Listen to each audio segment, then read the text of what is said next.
اهلا وسهلا، مرحبا بكم، ان شاء الله تكونوا بالف خير. في الفيديو اليوم باش نحكي على انديه تونسيه اندثرت، لم يعد لها وجود.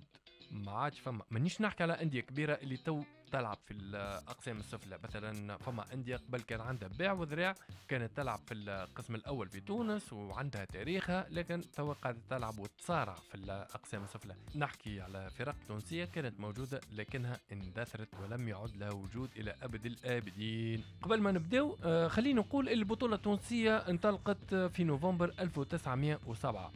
يعني وقتها، في الوقت هذاك انطلقت أول بطولة في تونس، هي وقت الاستعمار بالطبيعة، قبل الاستقلال نحكيو، بمشاركة 3 فرق مدنية اللي هي راسين كلوب، نادي كرة القدم ببنزر، وسبورتينغ فريفيل. يعني البطولة التونسية أول ما بدات كانت فقط 3 أندية عام 1907. أول بطولة تونسية كانت انطلقت ب3 فرق مدنية ومعهم فريقين مدرسيين اللي هما ليسي كارنو ومدرسة الصدقية. يعني نفهموا اللي البطولة التونسية انطلقت ب5 فرق. نرجع مالا الموضوع الفيديو متاعنا اللي هي الفرق اللي اندثرت. نبداو بفريق الوطني السوسي، لو باتريوت دو سوس، تأسس سنة 1904، في حين تعود أولى أنشطته رياضة الجمباز إلى 1896، وكان للفريق ملعب خاص به اللي هو ملعب شارل غانم، وبعد تغير اسمه أوري كاشلو، ومن بعد أصبح ملعب محمد معروف. وأول لاعب تونسي ارتدى قميص النادي هو رابح بن سالم.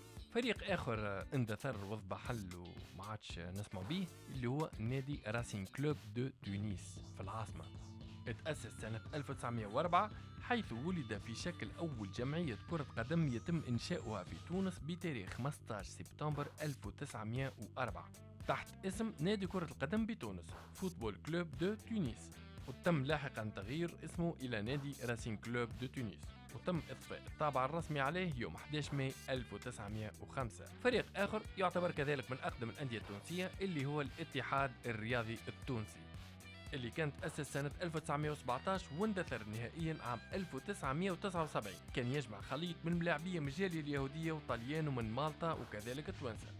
نمشيو المرة هذه لبنزرت، كان فما فريق اسمه باتري فوتبول كلوب دو بيزارت، هكذا نادي تبعث عام 22، يجمع ملاعبية فرنسيس اغلبهم يعديوا عام الجيش متاعهم. النادي كان فيه ملاعبية كبار، وعادة الملاعبية توانسة ما يحبوش يلعبوا مع هذا النادي لأسباب وطنية. النادي هذا طاح للقسم الثاني سنة 1958 يعني بعد الاستقلال، والتحقت به بعض الملاعبية كيما محمد العربي، طاهر بن حسن، محمد الهادي الملياني، محمد العربي الرايس، وحبيب بوجمعة، بشير الشيباني، وادريس الجربي وغيرهم.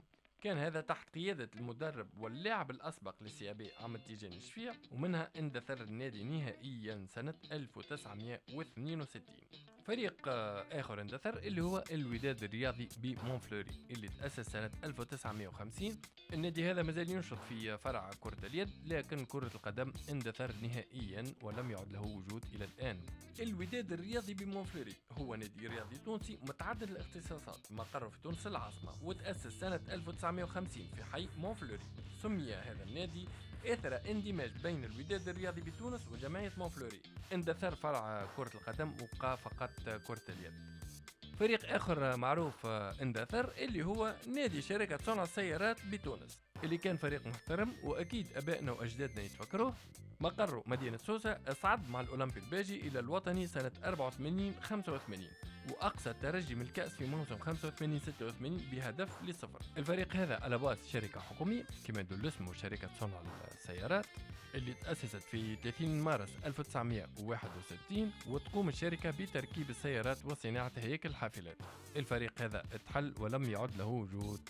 فريق آخر، الفريق هذا كان كبير قبل الاستقلال وكان معروف بالألقاب والتتويجات اللي هو ستاد غولوا، أو كما يعبر عليه بالعربية الملعب الغولي. فريق رياضي تونسي منحل، اتأسس سنة 1911 بتونس العاصمة، لغاية 1939 كان من الفرق المتفوقة، وفاز بلقب الرابطة التونسية الأولى في 3 مناسبات، وفاز كذلك بكأس تونس 3 مرات. وابتداء من 1930 ابدأ النادي في استقطاب العديد من اللاعبين التونسيين على غرار الحارس بوبكر، علي بن سعيد، أحمد بن حسين، أحمد بن عزيز وغيرهم.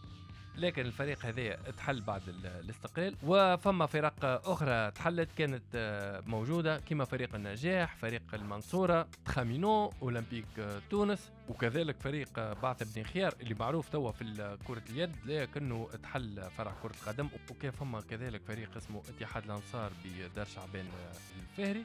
المهم تختلف الاسباب، الفرق هذه لم يعد لها وجود الان.